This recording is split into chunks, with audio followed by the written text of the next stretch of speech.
Hello friends, welcome to our YouTube channel Dreams Coaching Academy. I am Swapna Sharke. Today we are discuss about the Science and Technologies Standard 10's Part 2 first lesson, that is Heredity and Evolution. First of all, what is meant by heredity? तो heredity होता क्या है?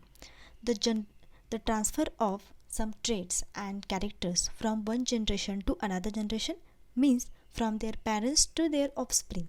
It is known as a heredity. मतलब क्या, अगर किसी parent से या फिर किसी ह्यूमन बीइंग और कोई एनिमल हो, उसके जो ट्रेट्स होते हैं, कुछ कैरेक्टर्स होते हैं, वो एक जनरेशन से दूसरे जनरेशन में ट्रांसफ़र हो जाते हैं, तो उसको बोला जाता है हेरिडिटी. तो हेरिडिटी कंसेप्ट समझने के लिए उसमें 3 प्रोसेसेस होते हैं. तो ये वर्क कैसे होता है हम देखेंगे. तो first is the transcription process, second is the translation and translocation process. तो सबसे पहले ये प्रोसेसेस अगर हमको जाननी है तो उससे पहले कुछ टर्म्स हमको मालूम होना चाहिए. तो पहला है न्यूक्लिक एसिड, फिर DNA, RNA, nucleotide, nucleoside and gene and location of gene. तो सबसे पहले हम देखेंगे कि न्यूक्लिक एसिड होता क्या है, उसकी definition. A nucleic acid a complex organic substance present in living cell. मतलब कोई भी जो लिविंग सेल है, ह्यूमन बींग हो या एनिमल हो, तो उसमें जो कॉम्प्लेक्स ऑर्गेनिक सब्सटेंस होता है, complex means the structure is complex और it contains the big molecules, not a simple structure. तो a complex organic substance present in living cells, especially DNA और RNA. तो DNA और RNA nothing but they are also the nucleic acid, because DNA is a diribonucleic acid and RNA is a ribonucleic acid. So whose molecules consist of many nucleotides. तो ये जो molecule होता है DNA और RNA में, जो molecule होते हैं तो वो होते हैं न्यूक्लियोटाइड्स, और वो एक दूसरे से एक लॉन्ग चेन में लिंक्ड होते हैं, तो उसको बोला जाता है nucleic acid. Nucleic acid it is any of the group of complex compound consisting of linear chains of monomeric nucleotides. Monomeric मतलब सिंगल यूनिट होते हैं, जो भी स्ट्रक्चर उनमें जो मॉलिक्यूल है वो रिपीटेडली और सिंगल उनका यूनिट होता है. तो ऐसे जो यूनिट है मोनोमरिक यूनिट, तो वो बनते किससे हैं डीएनए और आरएनए में. तो उनमें होता है फॉस्फोरिक एसिड, शुगर और नाइट्रोजनस बेस. और ये काम क्या करता है, तो ये प्रिजर्वेशन मतलब जो भी जेनेटिक इन्फॉर्मेशन है उसको प्रिजर्व करने का काम, रेप्लिकेशन मतलब उसकी डुप्लीकेट कॉपी बनाने का काम, और जो हेरिडिटी है उसको एक्सप्रेस करने के लिए, वो इन्फॉर्मेशन एक्सप्रेस करने के लिए लिविंग सेल में ये न्यूक्लिक एसिड्स होते हैं. तो अब हम देखेंगे स्ट्रक्चर ऑफ न्यूक्लिक एसिड. तो अभी DNA means deoxyribonucleic acid and RNA means ribonucleic acid. तो डीएनए और आरएनए में कुछ डिफरेंस है स्ट्रक्चर में. तो इधर देख सकते हैं हम, ये आरएनए का सिंगल स्ट्रैंड होता है और डीएनए में डबल स्ट्रैंड होता है, उसको डबल हेलिकल स्ट्रक्चर भी बोला जाता है. तो अभी हम डीएनए में देखेंगे, तो डीएनए में थाइमिन, एडेनिन, ग्वानिन और साइटोसिन ये होते हैं. और आरएनए में थाइमिन नहीं होता, लेकिन adenine, guanine, cytosine and uracil होता है. वैसे ही डीएनए और आरएनए दोनों में फॉस्फेट ग्रुप होता है, लेकिन आरएनए में राइबोस शुगर होती है और डीएनए में 2-डीऑक्सीराइबोस शुगर होती है. तो अब हम स्ट्रक्चर डिटेल में इधर देख सकते हैं. ये जो रेड कलर है वो थाइमिन के लिए है और ग्रीन कलर है वो एडेनाइन के लिए है. वैसे ये पिंक कलर जो वायलेट कलर जो है, पिंक और वायलेट जो भी है, तो ये है ग्वानिन के लिए, और ये है फेंट ग्रीन कलर वो है साइटोसिन के लिए. तो वैसे ही इधर भी जो येलो कलर है वो साइटोसिन के लिए है, यूरासिल के लिए ऐसा स्ट्रक्चर है, ग्वानिन के लिए पिंक और एडेनिन के लिए ग्रीन. तो अभी हम देखेंगे ये जो बीच में जो डॉटेड है वो होते हैं हाइड्रोजन बॉन्ड, और पी जिधर लिखा है इधर, तो ये है फॉस्फेट बॉन्ड, फॉस्फेट ग्रुप, और ये जो डी लिखा है इसका मतलब है डाइऑक्सीराइबोस शुगर. तो अभी हम देखेंगे कि हमेशा थाइमिन और एडेनाइन में ही दोनों में ही बॉन्डिंग होगा, क्योंकि वो एक दूसरे को कॉम्प्लीमेंट्री है, तो उनमें हमेशा डबल बॉन्ड रहता है. और ग्वानिन और साइटोसिन में हमेशा पेयरिंग होती है और उनमें ट्रिपल बॉन्ड होता है. वैसे ये डबल हेलिकल स्ट्रक्चर क्यों बनता है, तो डीएनए का अगर ये 3 प्राइम है और ये 5 प्राइम स्ट्रैंड है, तो उसमें हमेशा ए हमेशा टी से पेयरिंग करेगा, जी और सी से नहीं। तो ऐसे हाइड्रोजन बॉन्ड से ये दोनों दो अलग अलग स्ट्रैंड अटैच हो जाते हैं। तो आरएनए में क्या होता है, आरएनए में ये पी है वो फॉस्फेट ग्रुप के लिए, आर है राइबोस शुगर के लिए, और यह है एडिनाइन ग्वानिन, और यह है यूरासिल, और यह है साइटोसिन। अब हम देखेंगे टाइप्स ऑफ न्यूक्लिक एसिड। तो two main types of nucleic acid, that is DNA, that is deoxyribonucleic acid, and RNA ribonucleic acid. तो DNA is a thread like chain of nucleotides. मतलब DNA जो होता है, अभी हमने स्ट्रक्चर देखा तो एक थ्रेड लाइक होता है, बहुत थिन स्ट्रक्चर होता है, और वो एक चेन है। तो किसका चेन है, तो न्यूक्लियोटाइड्स का। और इनका काम क्या है, तो वो जेनेटिक इंस्ट्रक्शन जो ग्रोथ के लिए, डेवलपमेंट के लिए, प्रॉपर फंक्शनिंग के लिए और रिप्रोडक्शन के लिए जो भी प्रॉपर जेनेटिक इन्फॉर्मेशन चाहिए वो ये डीएनए अपने में कैरी करता है या फिर स्टोर करता है। तो ये सब ऑल लिविंग ऑर्गेनिज्म में भी होता है और मेनी वायरसेस में ये होता है। अब हम देखेंगे स्ट्रक्चर ऑफ डीएनए। अब ये डीएनए का स्ट्रक्चर अगर हम माइक्रोस्कोप से देखेंगे तो हमको कुछ ऐसा दिखाई देगा। तो ये जो है वो हाइड्रोजन बॉन्ड्स है, और अभी हम इधर डिटेल में स्टडी करेंगे। ये जो स्ट्रैंड है ये 3 प्राइम, इसका एंडिंग 5 प्राइम। वैसे ये 5 प्राइम स्ट्रैंड है और उसका एंडिंग है 3 प्राइम। मतलब जब भी डीएनए का एक स्ट्रैंड दूसरे स्ट्रैंड से अटैच होता है तो हमेशा वो अपोजिट, मतलब 3 प्राइम 5 प्राइम इसमें पेयरिंग होगा। तो अब हम देखेंगे एडिनिन के लिए रेड है, थाइमिन के लिए ऑरेंज, ग्वानिन के लिए ब्लू और साइटोसिन के लिए ग्रीन कलर है। तो हमने जैसे बोला ATGC रूल, AT मतलब ए और टी मतलब एडिनिन और थाइमिन हमेशा डबल बॉन्ड होगा उनमें, हाइड्रोजन बॉन्ड, और वो एक दूसरे से अटैच होंगे या पेयरिंग करेंगे। वैसे ही जी और सी मतलब ग्वानिन और साइटोसिन में ट्रिपल बॉन्ड से वो अटैच होते हैं हमेशा। तो ऐसा नहीं हो सकता कि एडिनाइन ग्वानिन से और थाइमिन साइटोसिन से, या फिर एडिनाइन साइटोसिन से और थाइमिन ग्वानिन से, ये पेयरिंग पॉसिबल नहीं है। तो ये है मेजर ग्रुप मतलब मेजर पार्ट ऑफ डीएनए।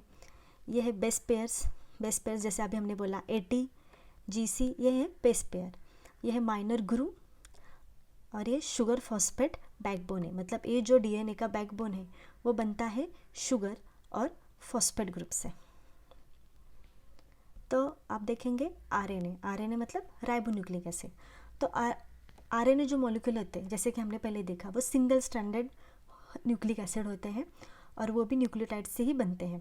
तो आरएनए जो है वो प्रोटीन सिंथेसिस में मेजर रोल प्ले करता है। तो ये transcription, decoding and translation of the genetic code protein produce करने के लिए, तो इसकी इंफॉर्मेशन ये कैरी करता है। तो ये आरएनए का स्ट्रक्चर है। इसमें भी शुगर और फॉस्फेट बैकबोन होता है, और ये जो है वो नाइट्रोजिनियस बेस है।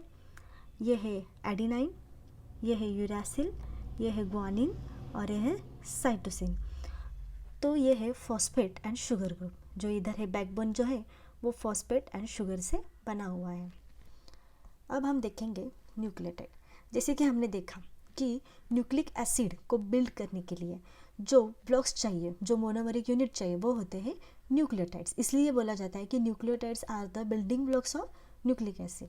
और वो बनते किससे हैं, तो 3 सब यूनिट मॉलिक्यूल्स से बनते हैं। उसमें होते हैं nitrogenous base, 5 carbon sugar. Nitrogenous base मतलब adenine, guanine, thymine and cytosine, और आरएनए होगा तो उसमें यूरासिल। तो इसमें 5 कार्बन शुगर होती है। तो अगर आरएनए होगा तो राइबोज और डीएनए होगा तो डीऑक्सीराइबोज, और एटलीस्ट 1 फॉस्फेट ग्रुप दोनों में भी होता है। तो अभी ये हमने देखा था, ये डीएनए का स्ट्रक्चर है। इसमें ये एडिनाइन, थाइमिन, ग्वानिन, साइटोसिन ये जो है ये है नाइट्रोजीनियस बेस, और ये जो फॉस्फेट और शुगर का ये जो डीएनए का बैकबोन बना है। तो ये है फॉस्फेट ग्रुप। फॉस्फेट ग्रुप इसका स्ट्रक्चर कैसा है, तो डबल बॉन्ड ऑक्सीजन अटैच है, एक सिंगल बॉन्ड, एक oxygen with carry negative charge on it and another oxygen carry negative charge on it. तो अभी ये शुगर का है, शुगर्स का स्ट्रक्चर। तो इसमें क्या है, तो CH2 ये रिंग स्ट्रक्चर है ये शुगर का, और यह है नाइट्रोजनियस बेस का। तो अभी ये हम डिटेल में देखेंगे कि इसका स्ट्रक्चर कैसा है। तो अभी ये हाइड्रोजन शुगर फॉस्फेट बैकबोन होता है, तो ये बेसिस होते हैं वो एक दूसरे से अटैच होते हैं और शुगर फॉस्फेट बैकबोन। तो अभी हम इसको देखेंगे, ये 5 प्राइम है, ये 3 प्राइम है। जैसे कि अभी हम देखें, ये फॉस्फेट ग्रुप है, ये शुगर है और ये थाइमिन है। तो अभी जैसे कि द नाइट्रोजनस बेसिस का हमने देखा, तो थाइमिन का ये स्ट्रक्चर है और ये एडिनिन का स्ट्रक्चर है। तो अभी इनका पेयरिंग देखेंगे हम।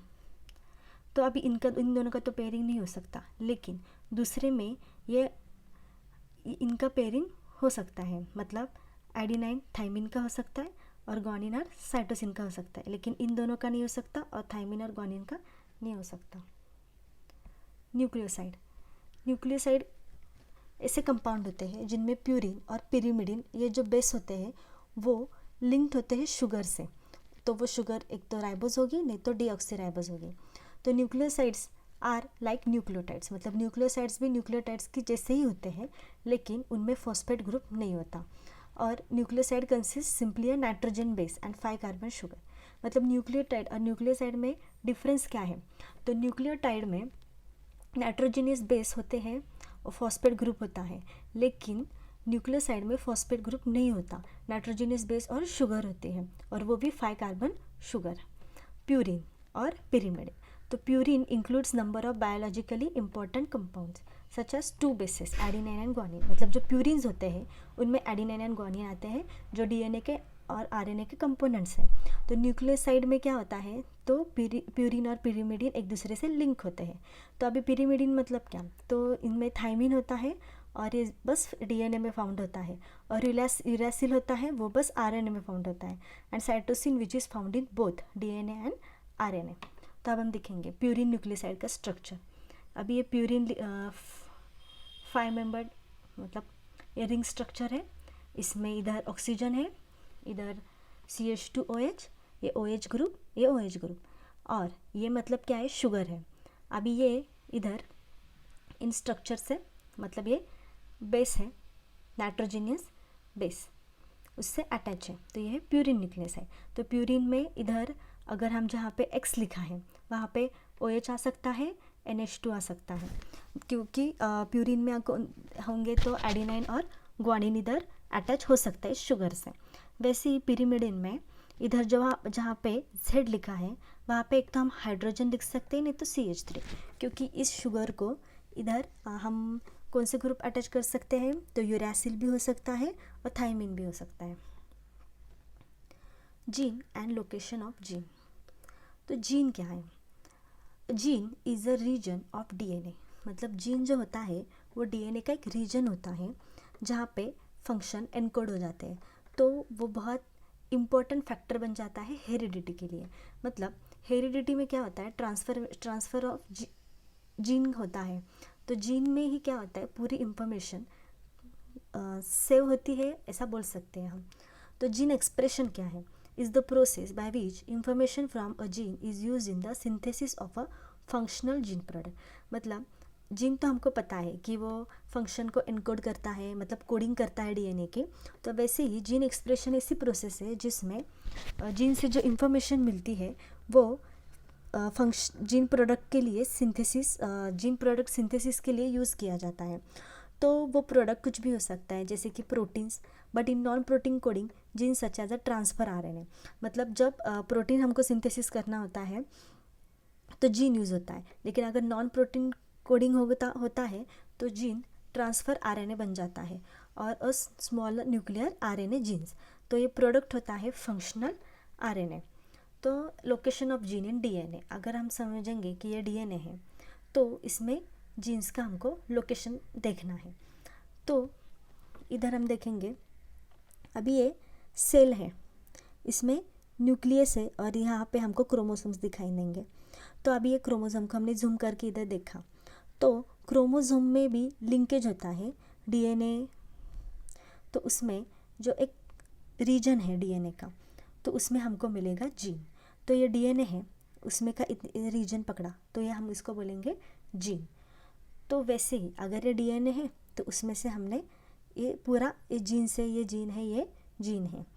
तो जीन्स क्या होता है, तो डीएनए का एक एरिया होता है, रीजन होता है, जिसमें इंफॉर्मेशन प्रोटीन सिंथेसिस के लिए या फिर जो हेरिडिटी की इंफॉर्मेशन है वो उसमें स्टोर होती है।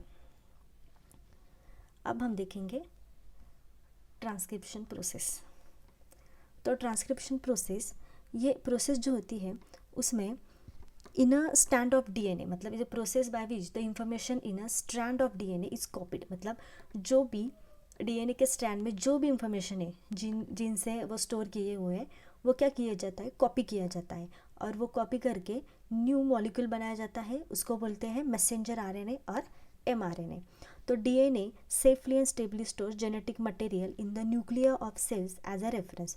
तो डीएनए क्या करता है, जो भी इंफॉर्मेशन है, जेनेटिक मटेरियल है, तो वो सेफली स्टोर करता है न्यूक्लियाई ऑफ सेल्स में, तो उसको हम टेम्पलेट भी बोल सकते हैं। तो एमआरएनए जो होता है वो comparable to a copy from a reference because it carries the same information as DNA but it is not use for long term storage. मतलब जो एमआरएनए जो अभी हमने कॉपी किया डीएनए का, तो वो क्या करेगा, तो वो कॉपी है डीएनए की, तो वो रेफरेंस के लिए हम यूज़ कर सकते हैं, लेकिन ये ज़्यादा इंफॉर्मेशन ज़्यादा टाइम के लिए कैरी नहीं कर सकता सेम इंफॉर्मेशन एज डीएनए, तो ये लॉन्ग टर्म स्टोरेज नहीं कर सकता।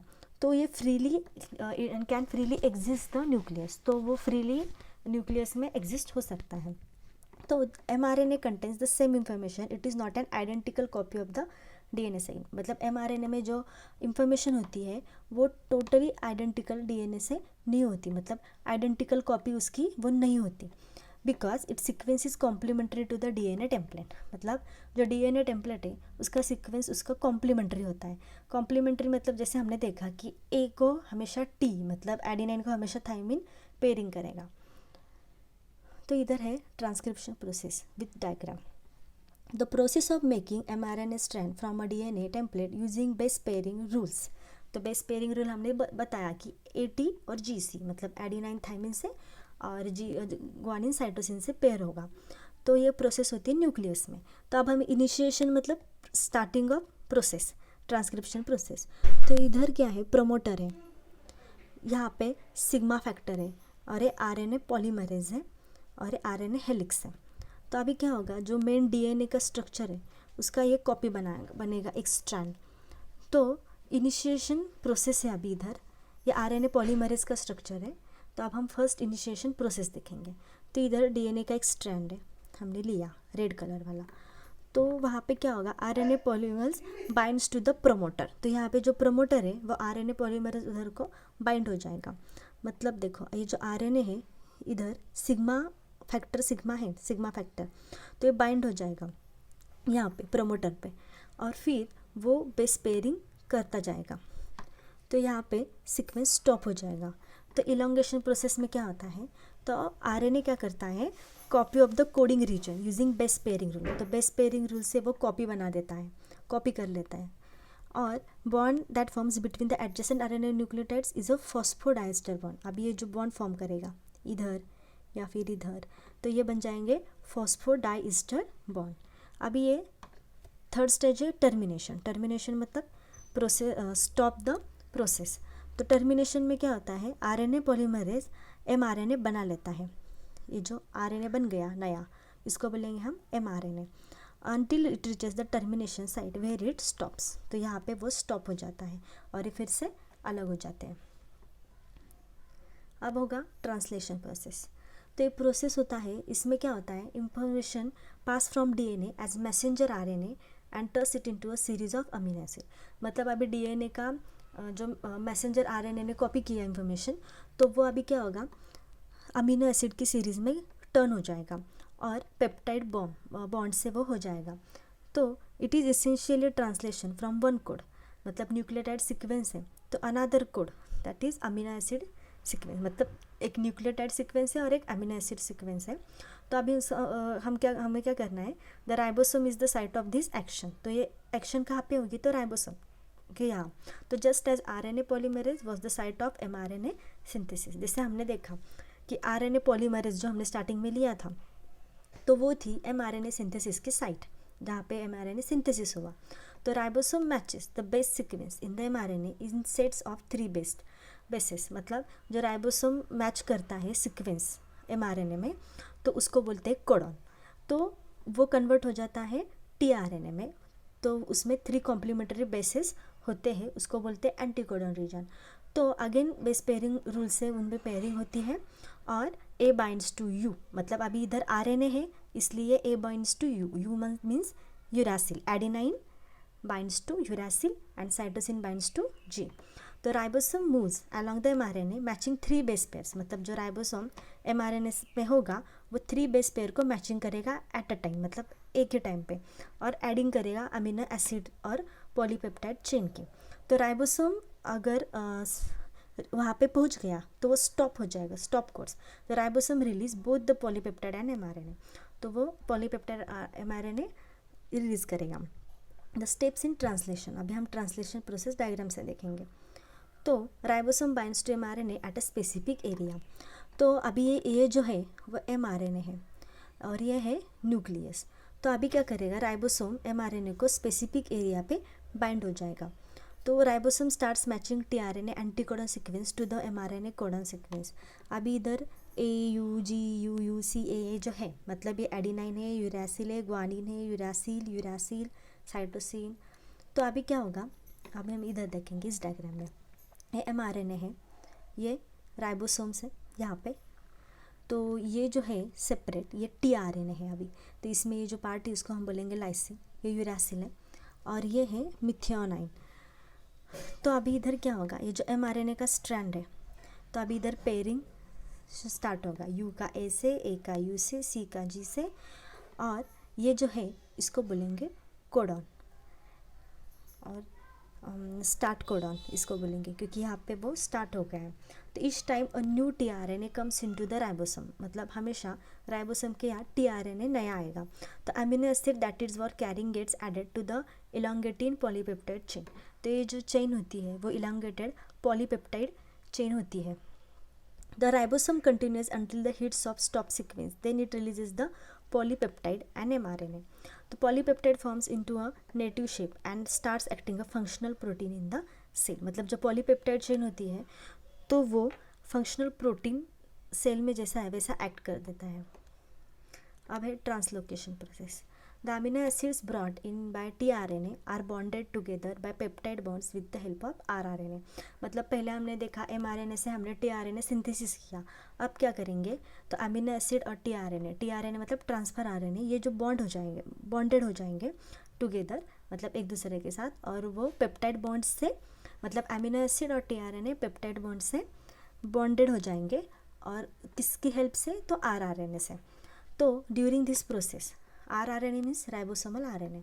The ribosome keeps on moving from one end to mRNA to the other end by the distance of the triplet codon। मतलब ये जो rRNA है, तो राइबोसोम क्या होगा, mRNA से लेके ट्रिपलेट कोडॉन तक जाएगा, इसको बोलेंगे हम ट्रांसलोकेशन प्रोसेस।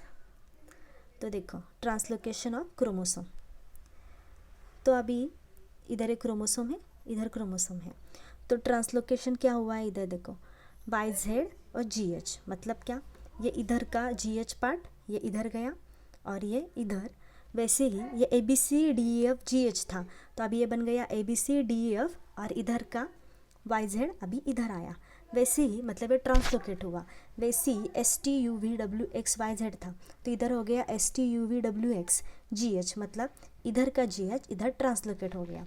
तो अभी इधर देखेंगे हम, क्रोमोसोम A है ये और एक क्रोमोसोम B है। तो क्रोमोसोम A का ये जो पार्ट है और क्रोमोसोम B का इधर का पार्ट है, वो क्या हो गया बाद में, बैलेंस ट्रांसलोकेशन, मतलब ट्रांसलोकेशन प्रोसेस होने के बाद ये जो पार्ट है, ये पोर्शन वो कहाँ पे गया, तो इधर अटैच हो जाएगा, और इधर का जो पोर्शन है वो इधर अटैच हो जाएगा। तो इसको बोलेंगे बैलेंस ट्रांसलोकेशन। अब देखेंगे म्यूटेशन प्रोसेस। म्यूटेशन प्रोसेस क्या होती है, तो living organism can produce new individuals like themselves, मतलब कोई भी लिविंग ऑर्गेनिज्म हो, एनिमल हो, प्लांट हो, ह्यूमन बींग्स हो, वो क्या करेंगे, अपने जैसा ही एक ऑर्गेनिज्म, न्यू इंडिविजुअल उनके जैसा ही बनाएंगे। तो ये क्यों बनता है, ड्यू टू द जीन्स। तो सिर्फ जीन्स की वजह से पॉसिबल होता है, और some of genes are transmitted to the next generation without any changes. तो कभी कभी क्या होता है, एक जनरेशन से दूसरे जनरेशन में अगर जीन ट्रांसफ़र हो रहे हैं तो वो नेक्स्ट जनरेशन में जाते वक्त उसमें कोई भी चेंज नहीं होता। तो due to this some of the characters of parents are transmitted to their offspring. इसकी वजह से उनके पेरेंट्स के जो कैरेक्टर्स हैं वो वैसे के वैसे उसके ऑफस्प्रिंग में, उसके बेबीज़ में ट्रांसफ़र हो जाते हैं। तो सडन चेंजेस ऑकर इन दो जीन्स, तो उस जीन्स में क्या हो जाता है, अचानक से सडन चेंजेस हो जाते हैं। तो sometimes any nucleotide of the gene changes its position, मतलब कभी कभी न्यूक्लियोटाइड जीन्स का अगर उसकी पोजिशन चेंज कर ले तो माइनर भी चेंज होगा, तो उसको बोलेंगे हम म्यूटेशन। तो अभी इधर देखते हैं, ये है ओरिजिनल स्ट्रैंड और ये डीएनए का। तो ये जो करेक्ट कॉपी है वो वैसे की वैसे उसके म्यूटेंट ओरिजिनल और ये म्यूटेंट है। तो थोड़ा सा भी चेंज हो गया तो उसको हम बोलेंगे म्यूटेंट। मतलब अभी इधर ये ओरिजिनल स्ट्रैंड है और ये इधर का, तो अभी ये जो ओरिजिनल था ये ऐसा वैसा का वैसा है, मतलब म्यूटेंट कॉपी में क्या हो गया, ये इधर म्यूटेंट हो गया। जैसे कि अभी इधर देखिए ओरिजिनल सीक्वेंस ये है और सब्स्टिट्यूशन ये है। तो इसमें क्या हो गया, अभी यहाँ पे TGC चाहिए था, मतलब A के साथ T चाहिए था और C के साथ G चाहिए था और G के साथ C चाहिए था, तो ये सब्स्टिट्यूट हो गया ये। तो ये है इसको बोल देंगे हम म्यूटेशन। इससे क्या हो जाता है, म्यूटेशन से कभी कभी सिकल सेल एनीमिया या फिर कोई ऐसे जो डिसीजेस वगैरह होते हैं, तो ये क्या हो जाता है, one generation to another generation में वैसे के वैसे ट्रांसफ़र हो जाते हैं। मतलब किसकी वजह से, तो म्यूटेंट वो जो माइनर चेंज होता है तो म्यूटेंट कॉपी की वजह से, मतलब वो सीक्वेंस सडन चेंज हो जाता है तो कुछ डिसीजेस हो सकते हैं।